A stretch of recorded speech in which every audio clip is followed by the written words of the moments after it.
infarto cardiovascular, nefropatía, riesgo de amputaciones. Y el riesgo fue tan marcado que por cada punto arriba de hemoglobina glicosilada mayor que 7, ese riesgo se incrementaba 23% en mortalidad de todas las causas, 14% en amputaciones, 30% en infarto y retinopatía. Entonces, el paciente tiene que saber que no es que tiene que andar entre 80 y 130 porque soy el doctor y yo digo, y a mí ese número me parece bonito. No, es porque hay estudios que demuestran que cada vez que él se sale de esos parámetros, su riesgo de complicaciones crónicas crece y aumenta. Entonces, esto es importante porque su guía de atención les va a decir que ustedes tienen que estar haciendo hemoglobina glicosilada cada 3 meses. Y eso viene de que la hemoglobina glicosilada es como una memoria metabólica. Es la glucosa que se pega a la hemoglobina del eritrocito y como el eritrocito dura 3 meses, tenemos un promedio de cómo ha estado la glucosa en los últimos 3 meses. Entonces, a veces el paciente sabe que mañana tiene consulta, entonces no cena para que le salga la hemoglobina, la glucosa en 80 o en 90 y amanezca en metas, pero la hemoglobina glicosilada está en 10. Entonces nosotros ahí ya podemos saber y decimos, pues tiene 3 meses de descontrol, usted no importa cómo salió su glucosa hoy en ayuno, pero usted no está controlado. Y cada punto arriba de 7 lo acerca a más y a más complicaciones. Entonces ustedes me van a decir, doctora, yo tengo que enseñarle a mis pacientes, la respuesta es sí, repetirle en cada consulta, no está controlado. Sí, pero yo me tomo mis pastillas, pero igual no está controlado. Necesitamos o cambiarle el tratamiento o volver a repasar las medidas o algo está fallando. Y entonces ahí empiezan a confesar, es que a lo mejor se me olvida una que otra dosis, a lo mejor hace 2 semanas que no me la tomo, es que se me acabó el medicamento y como en el centro no había, me la dejé de tomar y empiezan ahí con todas sus explicaciones ya cuando se le dice no está controlado, o sea, pero yo me tomo la pastilla, pero yo ¿qué puedo hacer? O sea, no está controlado y aquí lo dice, vamos a revisar otra vez todo lo que está pasando. Entonces, lastimosamente nuestra guía no está tan actualizada, nos seguimos rigiendo por la Sociedad Americana de Diabetes, que tiene una actualización cada año. Actualmente pues está en vigente la del 2022, pero los parámetros se siguen manteniendo. Entonces, objetivo de control, hemoglobina glicosilada menor de 7, glucosa en ayuno entre 80 y 130, y glucosa 2 horas postprandial menor de 180. Una excusa bien común es que dicen, doctor, es que ando 300 porque ya comí.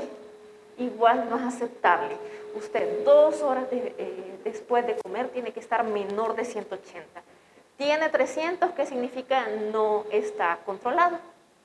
Y hay que volver a ajustar tratamiento, hay que volver a revisar medidas, pero algo está haciendo mal, su paciente no está en objetivo de control. Entonces, en ayuno, 80-130. Si ya comió, esperamos 2 horas y empezamos a contar 2 horas a partir del primer bocado. O sea que si el paciente se tarda 30 minutos en comer, pues ya llevamos 30 minutos a partir de que se empezó a comer el primer bocado y a las 2 horas no tiene que tener más de 180. Si tiene más de 180, su paciente no está controlado, está fuera de parámetros de control.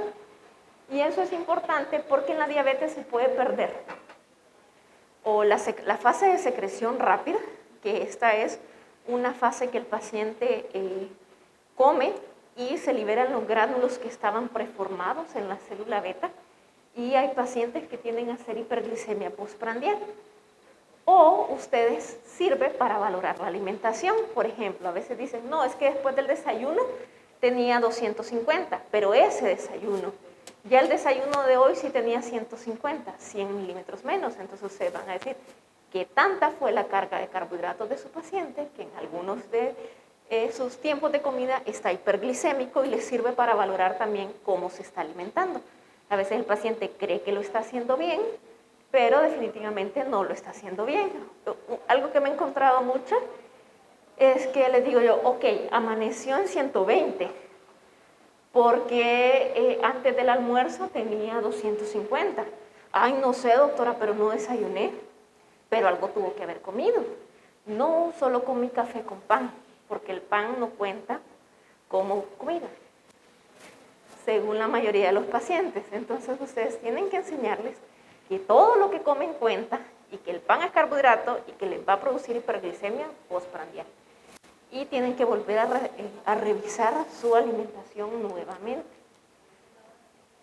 Esto me gusta mucho porque la guía de la ADA hace un apartado especial para el adulto mayor.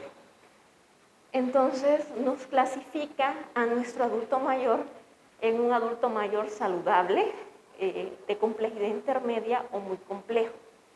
Entonces ustedes van a decir, ok, la mayoría de mis pacientes son adultos mayores, pero ustedes tienen que clasificar ese adulto mayor. Por ejemplo, un adulto mayor sano es un paciente, me van a decir, pero no es sano porque tiene diabetes. No, claro que no, pero es un paciente adulto mayor con diabetes, que su estado cognitivo está íntegro, que puede ser responsable de tomar sus propios fármacos, que se sabe lo que está tomando, es independiente, no necesita ayuda. Ese paciente adulto mayor yo lo puedo tener en misma meta, entre 80 a 130, y puedo tomarle la glucosa antes de dormir y que sea menor de 180, y puedo ser un poquito más flexible con hemoglobina glicosilada entre 7 y 7.5. El adulto mayor de complejidad intermedia es un paciente que tiene múltiples comorbilidades, es un paciente que tiene deterioro cognitivo leve y que es parcialmente dependiente. Ese es el paciente que le llega con el hijo y le dice, es que yo lo cuido, es que él no se toma los fármacos, yo se los doy. Es que él no sabe qué es lo que está tomando, depende de mí. Entonces, ese paciente yo puedo ser más flexible, porque en estos pacientes el peor caso es un riesgo de hipoglicemia, porque si ese paciente hace hipoglicemia, él no se va a percatar, va a depender de que alguien le tome la glucosa, o tal vez va a depender de hasta que se levante el hijo el siguiente día y lo vaya a ver en la cama, se dé cuenta de que esté con un periodo de hipoglicemia. Entonces, este paciente yo puedo ser más flexible y tenerlo en hemoglobina glicosilada de 8, y puedo ser más flexible entre su glucosa en ayuno, 90 a 150, y otra vez antes de irse a dormir menos de 180. Y el adulto mayor muy, muy complejo. Ese es el paciente que tiene múltiples patologías clínicas, que tiene una enfermedad crónica en etapa terminal, que este paciente tiene deterioro cognitivo completo y es totalmente dependiente de alguien más. Entonces, como este paciente tiene una limitada expectativa de vida, ya las complicaciones de diabetes pues ya no son la prioridad, ya el mayor riesgo es un paciente que me puede hacer hipoglicemia. Por ejemplo, yo tengo pacientes con cirrosis en estadio terminal, estadio C, en pacientes con falla renal crónica, ya en estado de hemodiálisis. Estos pacientes, su mayor riesgo es una hipoglicemia. Entonces, este paciente a mí no me sirve tenerlo entre 80 y 130, porque el día que hago una hipoglicemia el paciente no se va a dar cuenta. Va a depender de que se levante la persona y lo vaya a tomar la glucosa el siguiente día, o puede tener deterioro neurológico severo por una hipoglicemia. Entonces, estos pacientes yo ya no me fijo tanto en una hemoglobina glicosilada. Lo único que yo me fijo es que este paciente amanezca entre 100 y 180 y que no tenga glucosas después de comer o antes de irse a dormir mayores de 200. Pero si ustedes se fijan aún en estos pacientes que somos flexibles y que individualizamos el caso, ningún valor, ni siquiera habiendo comido, es 300. Porque es eso tener 300, porque ya comí. Eso no es cierto bajo ningún parámetro. Si su paciente es independiente, con su estado cognitivo bien, y él puede hacerse responsable, sus valores son los mismos que una persona joven. ¿Sí? Entonces, eso es para que hagamos un poquito más de medicina individualizada. No es lo mismo el paciente joven o el paciente que conoce su enfermedad, la maneja, al paciente adulto mayor en un estadio terminal. que eso lo vamos a ver mucho en etapa primaria, cuando dicen, no, es que él tiene cáncer y ya le dijeron pues, que ya no hay mayor que hacer y solo lo tenemos en la casa esperando a ver qué pasa. Bueno, créanme que el problema deja de ser la diabetes, ya es el cáncer, entonces ya no seamos tan estrictos. Corre más riesgo un paciente de hacer una hipoglicemia en la casa. Seamos más flexibles, pero dentro de los parámetros. 300 no es aceptable en nadie, ni en ayunos, ni habiendo comido. ¿Estamos claros? Ok. Y, regresemos. Estos son los parámetros que tenemos que tener control. Cada vez que nos llegue un paciente a la consulta, valorarle peso, presión. La presión arterial siempre tienen que tomársela estadísticamente. El 50% de los pacientes diabéticos son hipertensos, tienen que buscar hipertensión. La diabetes se asocia mucho a dislipidemia, creatinina para valorar falla renal. Deberían hacer fondo de ojo en el diagnóstico y por lo menos una vez al año. Exploración de pies, por lo menos una vez al año, idealmente en cada consulta. Electrocardiograma por lo menos 2 veces al año y en todas las consultas tenemos que ver que el paciente esté haciendo su dieta y que tenga actividad física. Ustedes le pueden poner el fármaco que quieran, pero si no modifican los comportamientos de los pacientes, nadie le va a bajar la glicemia. Yo he tenido pacientes que me dicen, usted no va a evitar que yo siga tomando Coca-Cola.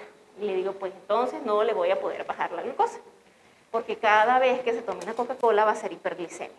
Entonces tienen que volver a repasar su alimentación en cada visita.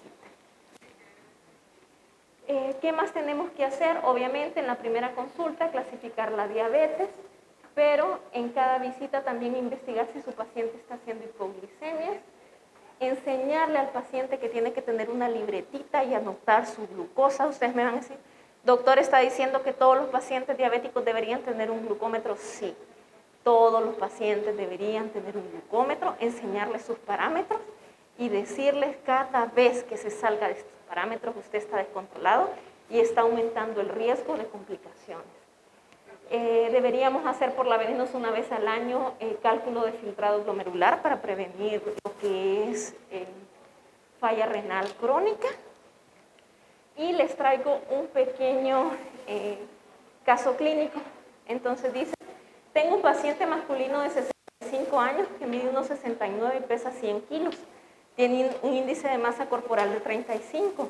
Es maestro universitario, no tiene antecedentes cardiovasculares.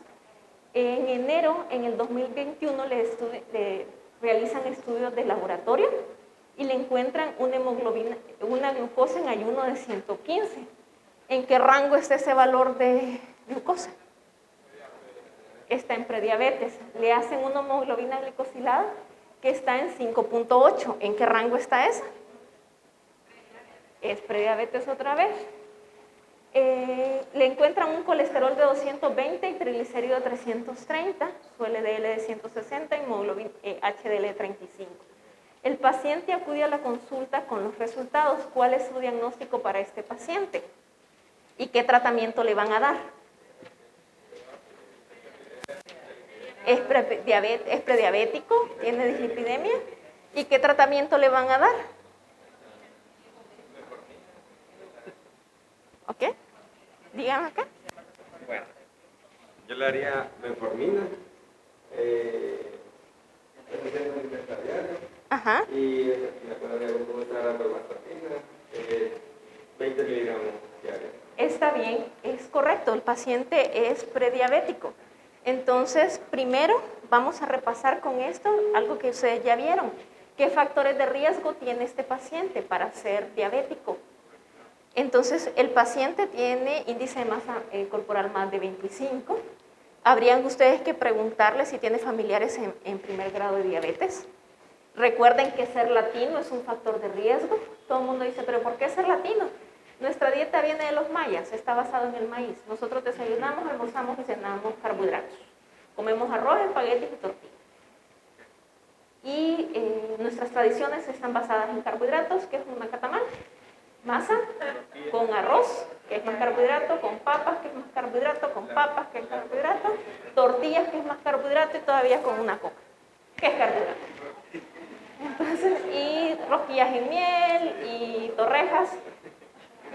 Me dijo uno de mis alumnos de posgrado, doctora, pero las torrejas de pinol, y él sí, es un carbohidrato. Con leche condensada, que es otro carbohidrato. Entonces, obviamente, si su paciente tiene antecedente de algún evento cardiovascular, si es hipertenso es un factor de riesgo, el colesterol HDL menor de 35 es un factor de riesgo, y triglicéridos mayores de 250 es un factor de riesgo. Las mujeres con ovario poliquístico, si aquí alguna de ustedes tiene más de 25 índice de masa corporal, es latina y tiene ovario poliquístico, vaya a hacerse una curva, por favor. Igual, cualquier mujer que se le haya diagnosticado diabetes gestacional, ¿cuántos de aquí tienen más de 35 años? Vayan a hacerse una curva, por favor. Y si tienen, esta es una nueva adquisición que está salido recientemente en la guía de la ADA, deberíamos testear a todos los pacientes con VIH. Entonces, regresando al caso, 6 meses después, en junio del 2022, acude porque le hicieron una curva de tolerancia a la glucosa. La glucosa en ayuno salió en 130. ¿Qué rango es este? Este paciente es diabetes. A las 2 horas, pues ingesta de 75 carbohidratos, de 75 tiene una glucosa de 220. ¿Qué criterio es ese? Ya se hizo diabético. ¿Cuál es su diagnóstico y su tratamiento? Es diabético, ¿y qué le van a dar de tratamiento? En la prediabetes podemos dar dieta y ejercicio, que tiene una evidencia de detención de la progresión de la enfermedad en un 58%. La metformina en prediabetes tiene una evidencia de detención de progresión de la enfermedad del 38%. Es más efectivo que la metformina, dieta y ejercicio. ¿Cuál es el problema? Que en un estudio que se hizo en los 90 también en el DCCT, agarraron 3 líneas. Al primero le dijeron, pórtense bien, haga dieta y ejercicio. Nadie hizo dieta y ejercicio. Y tuvieron una progresión a los 5 años del 30%. O sea que si ustedes no impactan en su diagnóstico con paciente con prediabetes, ese paciente va a progresar. La otra línea le dieron metformina y ahí consiguió su aprobación, y a la tercera línea los obligaron a hacer dieta y ejercicio y ahí se vio que se retiene un 58%. O sea que ustedes, si hacen un diagnóstico de prediabetes a tiempo, pueden impactar en la progresión de la enfermedad. Si lo hacen, un 30% en los próximos 5 años ya va a ser diabético y más del 60% en los próximos 10. ¿Qué objetivos terapéuticos van a tener en ese paciente con diabetes? ¿Cuánto lo van a querer llevar?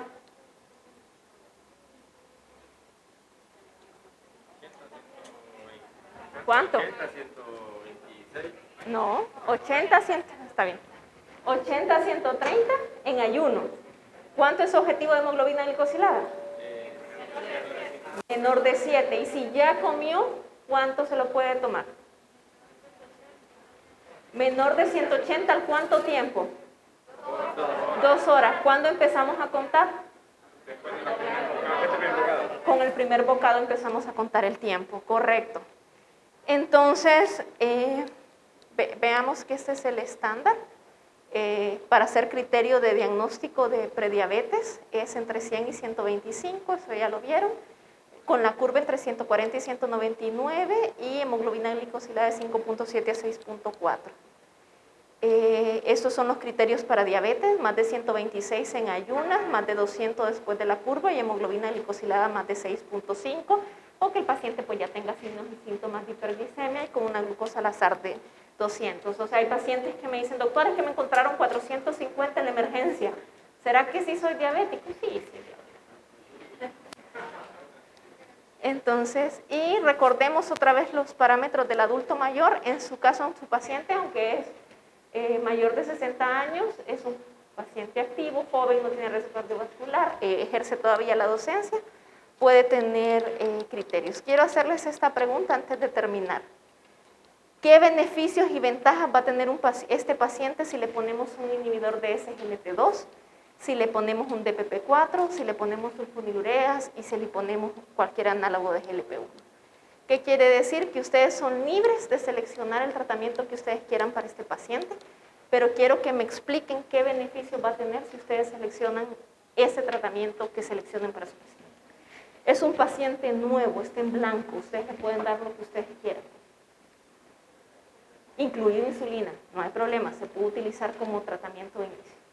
Entonces, alguien que me diga qué tratamiento le va a dar y qué beneficios va a tener si selecciona este fármaco o selecciona otro fármaco. ¿Quién quiere participar? No hay respuestas incorrectas, es un paciente nuevo, le pueden dar lo que ustedes quieran. ¿Quién quiere participar? Acá, veamos. ¿Su nombre, doctor? Darwin Garrido. Darwin, listo. El primero, doctor, el número 1, Ajá. para que le ayude a disminución de peso. Ok, un SGLT2. Ok, recordemos, miren que esto es importante. El tratamiento de primera línea sigue siendo metformina. Y eso ya se la dieron desde que era prediabético. Entonces ustedes pueden sumar. La ventaja de la metformina es que estimula a nivel del intestino lo que es la producción de GLP-1, disminuye la resistencia a la insulina a nivel periférica, disminuye el riesgo cardiovascular. Se han hecho muchos estudios en que le han encontrado beneficio en pacientes con cáncer de mama y todavía se está estudiando en muchas otras áreas más. Entonces, la metformina sigue siendo la reina y no se ha podido quitar, aunque es barata, en base a eso. En relación a los SGLT2, me llama mucho la atención que ustedes dicen pérdida de peso. La pérdida de peso con SGLT2 es de 2 a 3 kilos, eso es lo que se pierde. Con metformina 3 a 4 kilos. Eso es lo que se pierde. Entonces, si ustedes me van a decir que su criterio de selección es los 3 kilos, pues sigue con la metformina y va a perder lo mismo. ¿Qué más? ¿Qué otros beneficios tienen los SGLT2? Si van a ver, la pérdida de peso es poco, los SGLT2. Vamos a ver si están acá. Aquí está. El riesgo de hipoglicemia es bajo. Sí, lo que sí más evidencia tienen los SGLT2 en reducción cardiovascular, que es más del 30%, que ahí le ganan a metformina, que es poco más del 20%. Sí tienen disminución de la progresión de la microalbuminuria a nivel renal. Se han aprobado para disminución de las causas de mortalidad cardiovascular en el caso de empaglifosina y se han aprobado en disminución de la progresión de falla cardíaca. Por eso DAPA tiene su apoyo en lo que es uso o aprobación de las guías europeas para el uso en falla cardíaca. Pero eso sí puede ser, pero su paciente no tiene riesgo cardiovascular ni ha tenido infartos. Entonces podríamos controlarlo con un fármaco un poco más barato, ya que no se beneficiaría de los hallazgos de progresión cardiovascular, porque nunca ha tenido y lo que más tiene es un sobrepeso. Se beneficiaría un poquito más de perder peso y hacer dieta y ejercicio.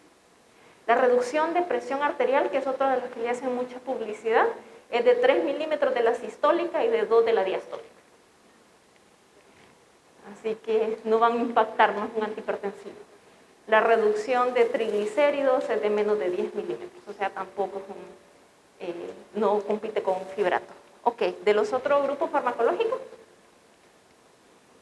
les comento esto porque a veces creemos que los fármacos que tenemos no sirven porque no son tan nuevos, pero a veces nos vamos a dar cuenta que la realidad de la publicidad de los fármacos nuevos no es tan como nos la plantean. Si alguno de ustedes quiere perder peso con metformina, solo son 4 kilos. Y si quieren perder peso con un SGLT2, solo son 3 kilos. O sea, si tienen una obesidad mórbida, no le va a hacer ni cosquillas. Ajá. ¿Allá? ¿Quién decía? Aquí, vamos a ver. Vamos. No hay problema. Sí pueden usarlo. Si el paciente lo puede comprar, pueden ponérselo. No pasa nada. Dime. Una pregunta.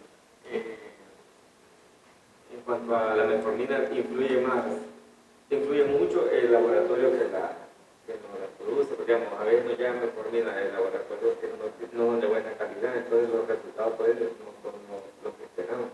Fíjense que cuando hablamos en porcentaje de reducción de hemoglobina glicosilada, las sulfonilureas y las metforminas son los que más tienen porcentaje de reducción. Es de 1% hasta 1.1 de hemoglobina glicosilada. Los DPP4 es 0.6, los SGLT2 es 0.7, o sea, 0.6 y 0.7, y los GLP1 son los otros que están en 1%. O sea que si mi objetivo es reducir hemoglobina glicosilada, es excelente opción, insulina, metformina, sulfonilureas. Pero recordemos que el problema de Honduras es que no tenemos un ente regulador. Idealmente, si yo quiero usar en genérico, debería ser un genérico que tenga bioequivalencia. Lastimosamente en el país a veces compran, bueno, todos hemos visto las noticias, hasta fármacos que no tienen fármaco. Entonces, ahí pues ya no hay estudios que digan qué pasa. Sería como darle placebo al paciente. Entonces, idealmente debería ser una metformina que tenga estudio de bioequivalencia. Con el resto ya se nos acabó el tiempo, así que si alguien quiere opinar con el resto de grupos.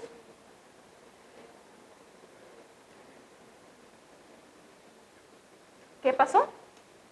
No, si quiere comentarlo no pasa nada. Ajá. Dime. En la posición anterior, cuando mencionaba que los sulfonilureas, quedó más entendido que eran menos los beneficios que los beneficios. Ok. Sí. Entonces, dependiendo también, yo creo que los pacientes primero acuden a un centro de salud. En el centro de salud se le va a dar metformina y bifenamida, que es por lo único que contamos. ¿No tienen insulina? Todavía no. Ok. No tenemos insulina. Y estos pacientes acuden a ustedes, que es un especialista, y le va a volver a recetar metformina con bifenamida. Si él no tiene un buen beneficio. Ok. Primero vamos a determinar algo. ¿Cuánto tiene hemoglobina glicosilada su paciente? Si su paciente tiene hemoglobina glicosilada arriba de 9, esa es indicación absoluta de insulina. Si tenga el fármaco que tenga, yo se lo voy a quitar y le voy a poner insulina. Porque ya se ha visto que arriba de 9, o sea 10, 10.1, 10.5, el efecto de los fármacos hipoglicemiantes orales es bien bajo. Si tiene 10 y yo le pongo un DPP4, me va a bajar a 9.4, me va a bajar 0.6. Si le pongo un SGLT2, me va a bajar 0.7. No voy a tener reducciones tan bajas. Si mi paciente está en menos de 9, yo puedo usar un hipoglicemiante oral con el que yo seleccione, ese paciente va a estar en metas, porque la reducción es bien poca. Entonces, si ese paciente tiene 8, cuando lo diagnostican, con el 1% de la metformina y el 1% de la glibenclamida les va a quedar como en 6.5 de control. Entonces, si su paciente llega bien controlado con metformina y glibenclamida, yo no tengo por qué quitárselo. Si su paciente llega descontrolado, entonces valoraré cuánto tiene de hemoglobina glicosilada. Tiene 9, por más que yo le ponga otro grupo farmacológico, me va a quedar otra vez en 8. No tiene sentido, entonces no voy a cambiar a insulina. Entonces ustedes lo que tienen que valorar es cuánto tiene su paciente y cuánto lo van a cambiar. En relación a los combinados, el gran problema es que no puedo subir una dosis sin subir la otra. Entonces, por ejemplo, los pacientes que más tienen riesgo de hipoglicemia con la sulfonilurea son los pacientes adultos mayores, pacientes renales y pacientes con hepatopatía. En esos pacientes yo sí prefiero usarlos separados porque me permite subir uno que necesite y subir el otro o bajarlo a otra la dosis que se necesita. Porque usar combinados lo que estoy haciendo es potenciando el riesgo de hipoglicemia. Porque a lo mejor necesite 2000 de metformina, pero solo necesito 5 de glibenclamida. Y si le pongo 10 de glibenclamida, me va a hacer una gran hipoglicemia. Entonces, en adultos mayores yo prefiero usarlos por separado, aunque tenga que tomarse 2 tabletas. Entonces, una glucosa en ayuno entre 80 y 130 equivale a 7. Entonces, yo lo que insisto al paciente es mejor use ese 600 lempiras y cómprese el glucómetro y se toma la glucosa por lo menos en ayuno 2 veces por semana. Si este paciente está amaneciendo entre 80 y 130, eso les equivale a que tiene 7 y ese paciente está controlado. Entonces, si ustedes ya me dicen, pues no puedo acceder a nada, pues está más difícil. Entonces, por lo menos hágase una glucosa cuando vaya a la clínica y asegúrese de que está amaneciendo eso. El riesgo es que el paciente quiera hacer trampa, entonces no lo vamos a poder identificar. Y si recordamos que indicación, hemoglobina glicada arriba de 9 es indicación absoluta de insulina, y si ustedes no tienen insulina, mándenlo de donde haya. No lo van a bajar con ningún fármaco. Un error muy común que me llega a la consulta es pacientes que tienen 4 antidiabéticos orales y tienen 15 hemoglobina glicosilada. Y llegan diciéndome, usted recéteme el fármaco más caro que tenga, que yo lo voy a comprar, y no le voy a recetar nada. Tiene indicación absoluta de insulina, nada le va a bajar. Entonces, eso también tenemos que tenerlo claro. Cuando su paciente ocupa insulina y arriba de eso compre el fármaco más caro que lo compre, no lo van a lograr nunca. Entonces, ahí sí tienen que estar claros que si está arriba de 9, o sea, su paciente ya tiene 10, 11, 12 hemoglobina glicosilada, le peguen los fármacos a la dosis máxima, los que quieran, aunque los compren, no lo van a bajar. Está bien. Listo. Ajá. Hay dos preguntas más. Una hace referencia sobre un paciente que tenga una hemoglobina glicosilada de 11. Insulina. ¿Cómo se iniciarían las unidades de insulina? Ok, la insulina tenemos la fórmula que ustedes la van a encontrar en las guías de la ADA. Usualmente podemos iniciar a 0.2 o 0.3 unidades por kilo. Y ustedes hacen la multiplicación y esa es la dosis de inicio. Luego de eso, cada 3 días pueden ir subiendo 2 unidades, 2 unidades, 2 unidades. Hay quienes les dicen inicien con 10 unidades y van sumando. En la que haya insulina es la NPH, la que hay en los servicios de salud. Entonces, usualmente multiplicamos 0.2 o 0.3 por el peso. Por ejemplo, si ese paciente pesa 100 kilos y lo multiplico por 0.3, son 30 unidades. Y esos son 2 tercios en la mañana y 1 tercio en la noche. Entonces, 20 en la mañana y 10 en la noche. Y ya. Algo que es muy alentador, que quiero que sepan, que se han hecho estudios frente a frente, todas las insulinas que hay en el mercado, de la más cara hasta la NPH, y la eficacia en relación a hemoglobina glicosilada en descenso es igual, ninguna es superior a la otra.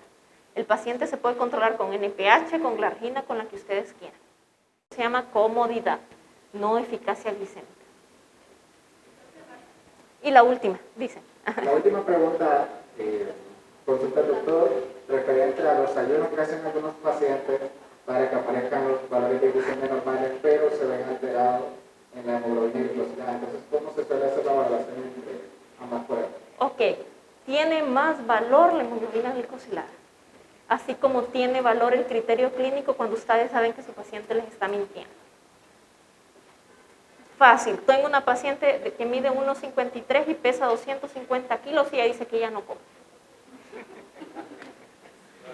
Es lo mismo. Literal, tiene un índice de masa corporal de 42 y dice que ella no come. Es que yo no como, doctora, solo como una vez al día. Entonces, la misma expresión significa para mí una hemoglobina glicosilada de 11 con una glucosa en ayunas de 89. No le creo, tiene más peso la hemoglobina glicosilada. Es lo mismo. Así como con la balanza no le miente a nadie, la hemoglobina glicosilada no nos miente. Bueno, eso sería todo. Si nos dan un gran aplauso.